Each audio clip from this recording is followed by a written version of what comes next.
Peace, y'all. You're tuned into the Edible Activist Podcast. I am your host and favorite go-to edible activist, Melissa L. Jones. On this show, we serve up empowering narratives and fresh perspectives straight from the voices of emerging Black people and people of color in agriculture and business. And in these candid conversations, we might sprinkle in a few choice words. They're the ones stewarding the land, healing communities, and championing food justice and economic empowerment across the country. Their contributions and stories sprouted from the earth truly embody the spirit of activism in their own unique, edible ways. So let's dig in and get started.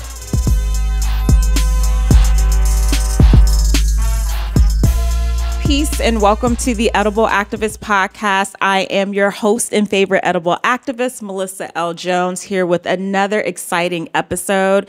Y'all, this is going to be a really great episode. All right. I'm just going to tell you right now. I am here with Nyamweya, who is the founder and farm manager of Beauty Blooms Farm. I'm already excited already, and I know you are too. Her farm is a flower farm and flower and vegetable farm, which is based in Montgomery County. And Nia is also a returning generation farmer, and I'm just super elated to hear her story and have her share her story here on this show. And we were talking prior to getting started, and we realized that we went to the same elementary school, middle school, and high school. That's right. Nia, welcome. Thank you. Thank you for having me. I'm honored to be here, really. I'm honored. Y'all, I asked Nia, so we both grew up in Silver Spring. Shout out to Montgomery County, because some of y'all be sleeping on Montgomery County, okay? And the fact that we went to all the same schools coming up, well, I'm a bit older, so Nia, at some point, you just weren't even born. You weren't even born when I was in elementary school, okay? You weren't even born. But shout out Einstein Titans, Sligo Wizards. Stallions. They're stallions? Woodland Wizards. You got that right. I was Woodland Wizards. Woodland That's Wizards. Right. I'm like, I don't even think I remember the middle school mascot. Stallion? Mm-hmm. I did not even know that. Anyway, shout out to all the schools in Montgomery County. That is awesome. Nia, thank you so much for being on the show. I realized that, farmers, flower farmers, all those who have their hands in the dirt are busy. I tried to get Nia on last year. She was busy. Y'all got work to do. Y'all are boots to ground. But I am all in to hear your story. I'm just so excited for our audience to get an introduction to Nia, who Nia is. And so really just want to start off by, who you are. And you are a returning generation farmer.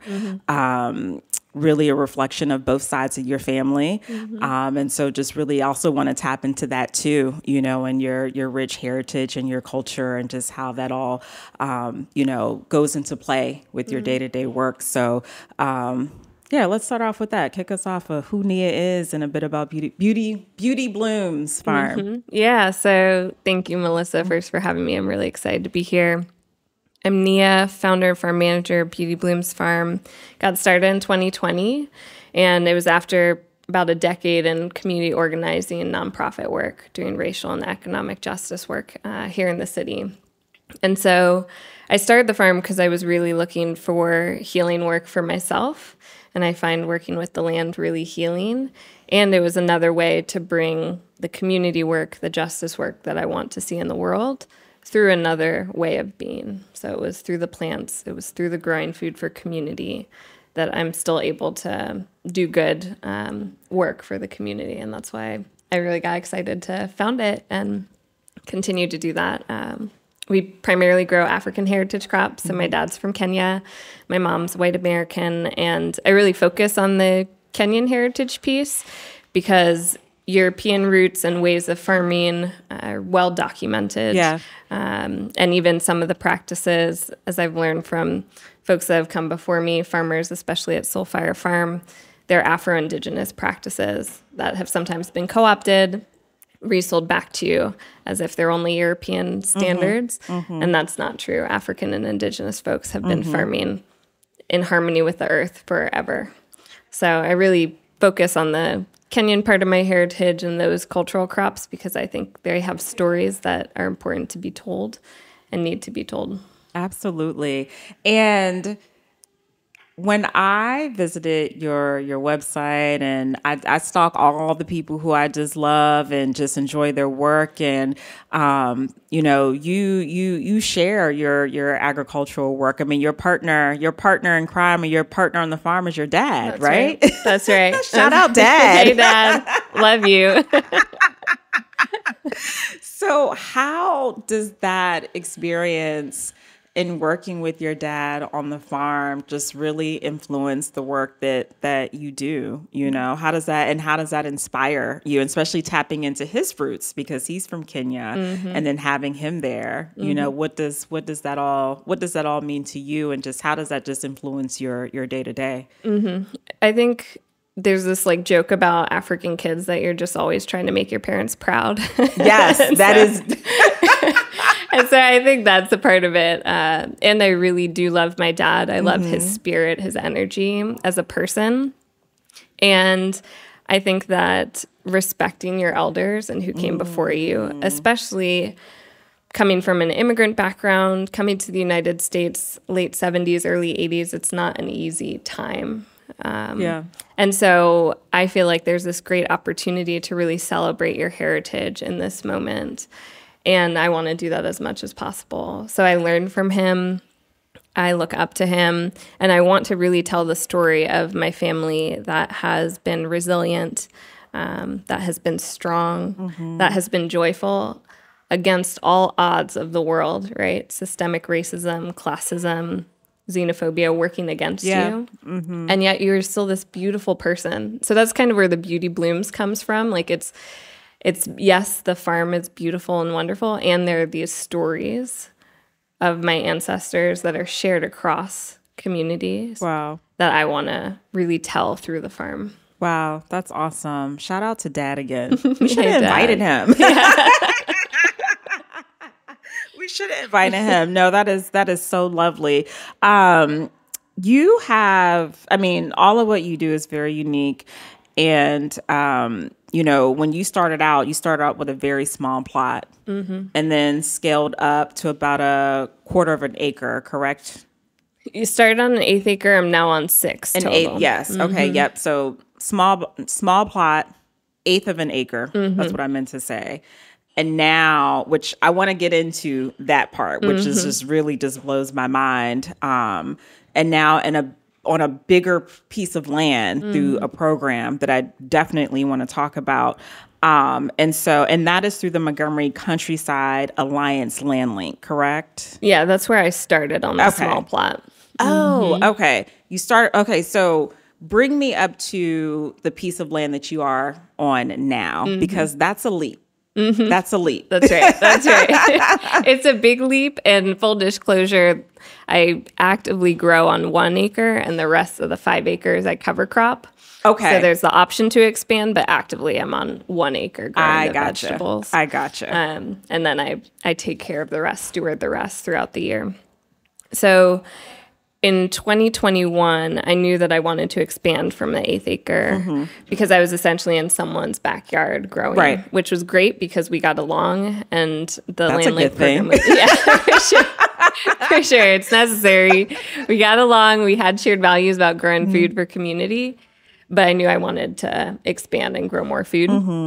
So I actually approached Maryland Department of Natural Resources, and they manage the state parks. And they lease to corn and soybean farmers outside of D.C. and throughout the state. There just wasn't a shift yet to regenerative, small-scale organic farmers growing on the state yet. Ooh, got you. So I was like, this is great because regenerative, small-scale organic or naturally grown farmers steward the earth in ways that will restore the ecosystem, build the soil, feed community. And so I was like, this is a win-win. I really need to expand, and I need a place to lease land. And they have this land, but the folks who are stewarding it now are growing corn for cows, essentially. And some of that feed gets shipped overseas, not even in the States. So the hope is another topic for another day. That's right. That's right. I'll be gentle about, we'll be gentle, about that right now. I'm following you, though. So that's why I really push this. And I just secured a 10-year lease with the state. So the hope is that I'm the pilot and that this can become a program that we can transform and shift over that land from corn and soybean farmers to folks growing food for community. Do you realize how big that is? Sometimes. No, you don't. I'm here to tell you. I'm here to amplify that more for you. Thank you. Oh, my God. Congratulations. Thank you. Thank you. That is a big deal. Thanks. Y'all, we just be doing stuff. Just in honor Black history, your dad. That is awesome. It is moments like that just drives up so much joy in me, because even when and y'all, this show it's my show, but it ain't about me. It's about Nia. But I have to say this because I am reminded often that the conversations that I have with individuals such as yourself who doing amazing work is that we are the ones like really making change, but also documenting like these first steps in the history. So like decades like on down the line to look back at this is just remarkable. And so it's almost just like having a camera out and just like, snapping these moments because these are the stories that I want individuals to talk about, like generations down, and it takes your efforts and your boldness to voice what you feel like you need and to advocate for doing this. So kudos. Thank you. That is awesome. Thank you. I'm really passionate that other folks before me made sacrifices. Absolutely. So that I could have the life that I have. Absolutely. And so that's where I feel that so passionate around making this land access pathway. Really pushing for the state to open up land to small scale farmers who there's more farmers than there are folks on land. We need to be on the land. Absolutely. And so I'm really passionate that the farm isn't just for myself. It has to be for community because that's what folks did before me. Yeah.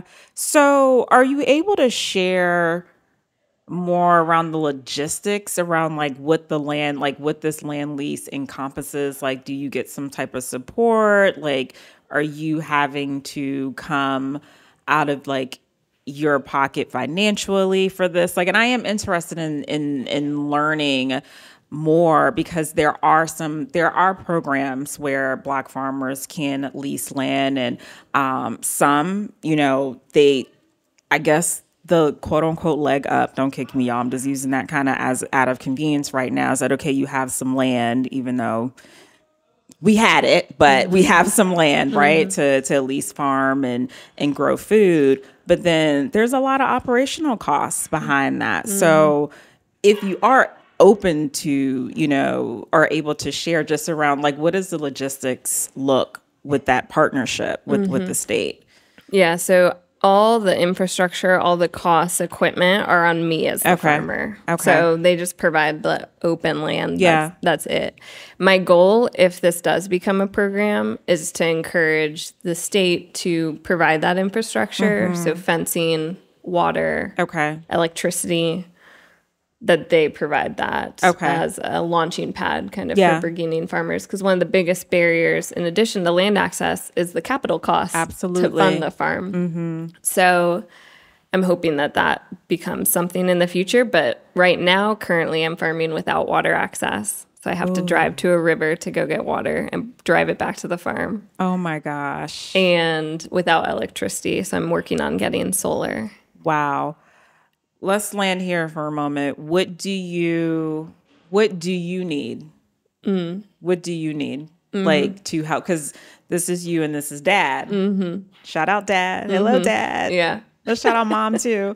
But what do you need? Because the other part, I feel like we have this conversation all the time in the Black farming community, and that, there are some resources, right? You get some resources, whether that's land, whether that's help with infrastructure, maybe some help. but how to make it sustainable. So I'm really all about like and I know you are too, obviously. You want this to be a pilot. You want this to be sustainable for yourself and for others who come after you. That's right.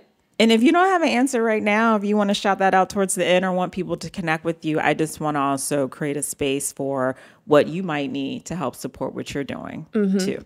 Yeah, thank you for that. I think, folks can definitely reach out to me. Right now, it's mainly about community members, I would say local food policy council, and even local council members in Montgomery County supporting the needs of farmers, kind of point blank period, what we're saying. Because truly farmers are addressing climate change right now. Like, yes, they are. The time is now. Yes. And with all these barriers, land access, capital, it's rooted in systemic racism. So I'm like super clear that this is a systems issue. It shouldn't be that people of color are the majority of folks in Montgomery County, yet less than 1% of the farmers in Montgomery County. How is that so? I know. Yeah. Yeah. So my thing is... And a heavy immigrant population in Montgomery County. That's right. And that's just not recent. I mean, like, I grew up in Montgomery County. That's it's all...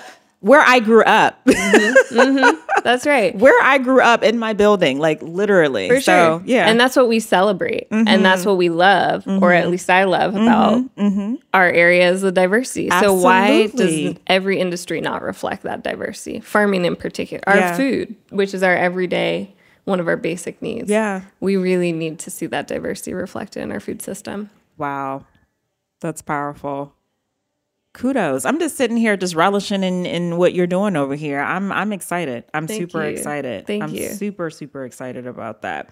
I know one of the things that I was actually having a conversation a couple days ago, and I was actually looking at some interview questions, and it's so easy for us to, get wrapped up into like what our challenges are in this space. And there's lots. There's no denying it, But I really want to lift up like the opportunities and you direct path, direct reflection of the opportunity.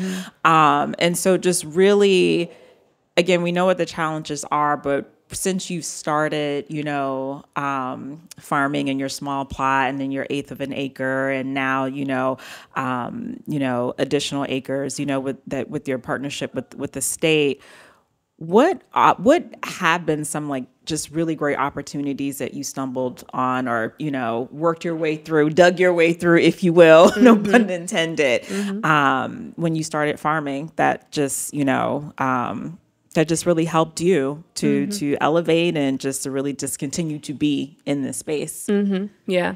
I think there have been a lot of supportive partners and people that have been great and have made my farm journey what it is, because it hasn't been done alone. And it hasn't just been me and my dad and other folks who volunteer at the farm. It's been folks who have supported me. So one, I want to shout out Montgomery County Farm to Food Bank program. Okay.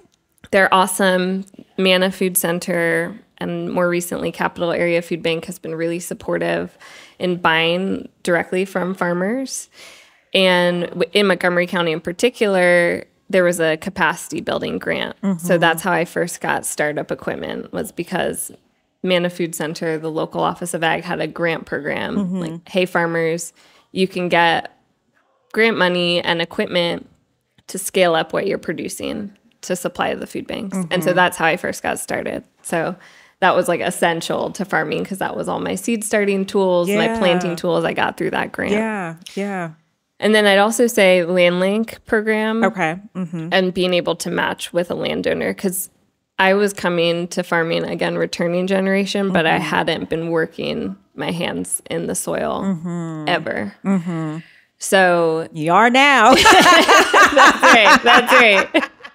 And I needed that time, to figure it out and to try it out. And that's what the risk that someone took with me is like, okay, I'm opening up my home and my backyard and my space to you.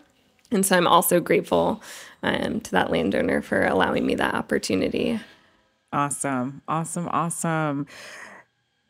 Let's talk about flowers. One of my flowers are my favorite, Nia. I love flowers. Beauty blooms. Beauty blooms in all forms. Flowers, vegetables, all the things. But you started out, and correct me if I'm wrong, with growing flowers. Both vegetables And flowers. Do you, and I think you might be maybe the third, I don't want to call you a florist, but the third person that I've had on my show to grow flowers to memory. And so I'm not in touch or in space with many Black women who grow flowers too. And so I'm just interested in learning a little bit more around that landscape and in being a Black woman or someone who identifies, as a Black woman who grows flowers and just what that has been like. And if you feel like there needs to be more of us, growing flowers and what that future holds for us in this space and doing it the way that you do it now, so.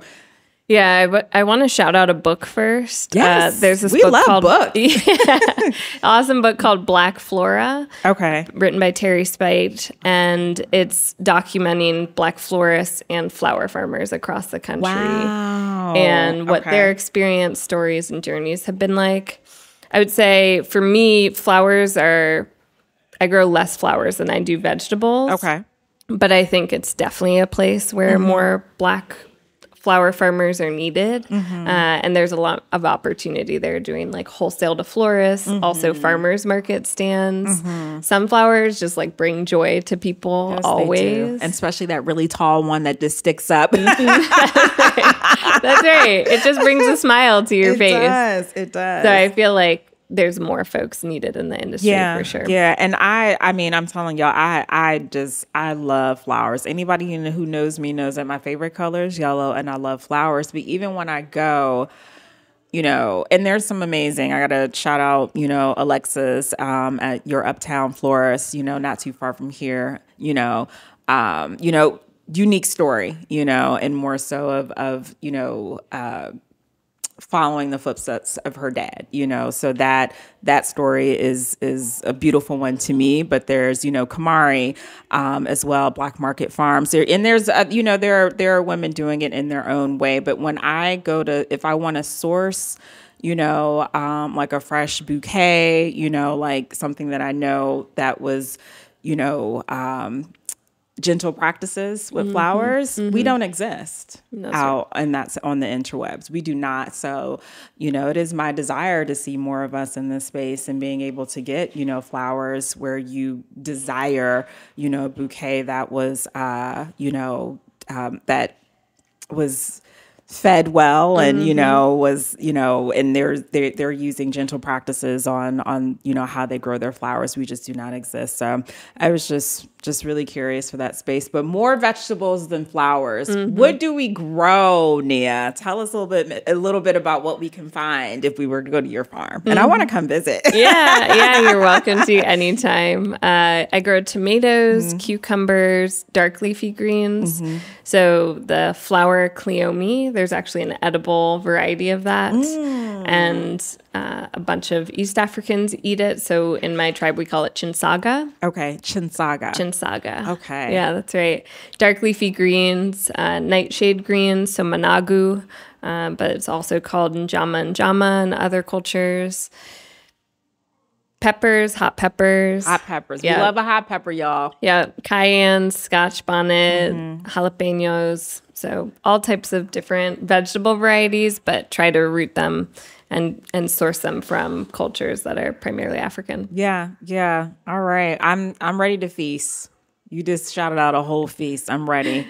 I am so ready. Have you been resting? You feel like? Yes, okay. And no. Okay. Because the winter time is ideally rest time, and it's also prep time for the season. So I've also been going to conferences, which I love, learning and getting inspired from other farmers. So it's been a mix of resting and getting ready for the season. I know it's a challenge. It's just like you want to connect with people, and it's probably ideal time because you have some time on your hands. That's right. But then it's like going out and, mingling with people and networking. That's work. For sure. That's work. For sure. But you're pretty connected. I feel like you're pretty connected in the county, pretty active. What is your experience in connecting with like the local elected officials, in the county, and just really representing yourself, in this farming space? What has that been like for you? I would say generally it's been supportive. Good. And I actually got invited with a group of farmers to recognize National Farmers Day last year, and that was really fun. So got to meet some council members there, and they're also really interested in how to support and grow like local farm to food bank programs. But I even think beyond the food bank of how to get like grocery stores, co-ops, buying from local folks. They're definitely supportive and want to hear how to support farmers. Let's push that. Increasingly, as I go into a grocery store, I'm like, why do I need this from someplace across the other side of the map? And there are growers here. I know there's a lot of politics, if you will, a lot of red tape. Some of it is just pure BS, being honest. But I'm happy to hear that, and we do need that support, and policy is important. I know people are tired. People are tired of waiting on government. They're tired of waiting on laws. I get it. That's why I put like my faith in activists just doing their own thing and building community, because sometimes we just cannot wait. But policy is important. So I'm just glad that you're here to represent, and because again, that voice is very powerful and we need that. So yes. Yes, and yes, all the things. I want to go back to, you celebrating, going back to mom and dad, and your heritage, and just really would just love to hear you speak more to, how you honor your agricultural legacies, both on your mom's side and your dad's side. And while you are crafting your own, farming journey for yourself, but, realizing that, your dad is, African, and, your mom is white. So what does that look like for you as you curate your own unique experience in farming? That's a really good question. It's a deep one too. It is. I think, well, first going back to my grandparents and folks that came before me on both sides of my family, I feel like I come from like gentle people and also really resourceful people. So I think that really influences how I farm. And I think as a mixed person, I've seen how different lives can be for no other reason than the color of your skin. And I think I see such beauty in my Kenyan heritage that I want to like spotlight that and tell that. And also the tribe that my family is from in Kenya is a farming community. So there are songs we have around farming.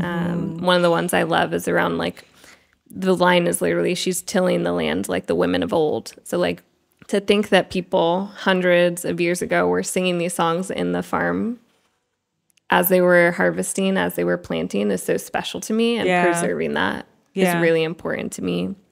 And I think I want to have a farming space and a food system where all folks feel welcome, and to spotlight the rich heritage of African cultures, because it's important and needs to be documented. Yeah.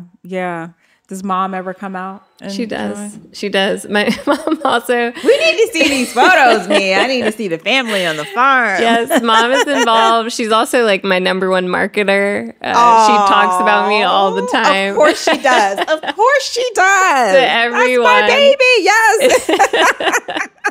So mom's all there for the marketing. Also, she's sometimes at the farm market stand, and she's a seller. She knows how to sell produce. Listen, that's the highest paid profession in the world, selling. All right? Right. You can sell ice and Eskimo. You got it. That's right. She's good at that. My dad's the more quiet one. Yeah. The more person behind the scenes. But That's awesome. Now, where do you set up shop? Like, where are your markets? Where can folks find you? And when? Like, when does the season like really start to pop off for Beauty Blooms Farm? I love just saying Beauty Blooms Farm. I love that name. Yeah, really like April, May is when Okay. it starts and goes through about November. Okay. And working right now on getting a roadside stand, actually. So TBD, stay tuned for if I can get my own stand outside of a farmer's market. Okay. The past couple seasons, I've been at Crossroads Market in Tacoma Park. In Tacoma.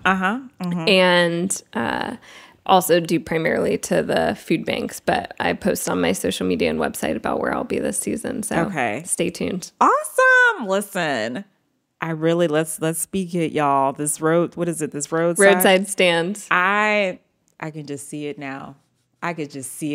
We're pulling up. Soon as you soon as you get that up and popping, we are pulling up, literally. Awesome. I can't wait. Fingers crossed, point into the universe, make it happen. I like that so much. All right, y'all. Nia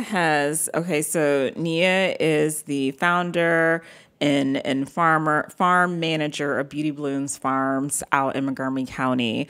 Unique story. I've been here chatting it up with her to learn her story and just more about her experience and, going from a very small plot to pretty much a backyard on up to, remind me, charge my head, not my 6 heart. acres. 6 acres. Mm-hmm. So from backyard to an eighth of an acre to now 6 acres. That's right. Through a partnership now with the state of Maryland, and really in hopes to pilot, or Herb actually being the pilot, to create a way for other farmers to get access to land, but with regenerative practices, which we need. Because let me also just say, the farmers and growers who are, using regenerative practices in agriculture, you all are contributing to this ecosystem in the greatest way.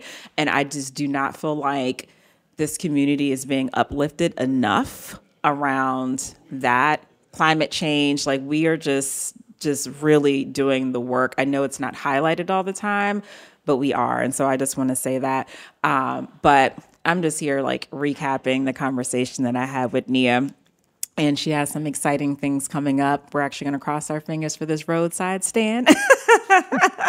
Crossing my fingers right now. Crossing our fingers and our toes and everything else that could be crossed.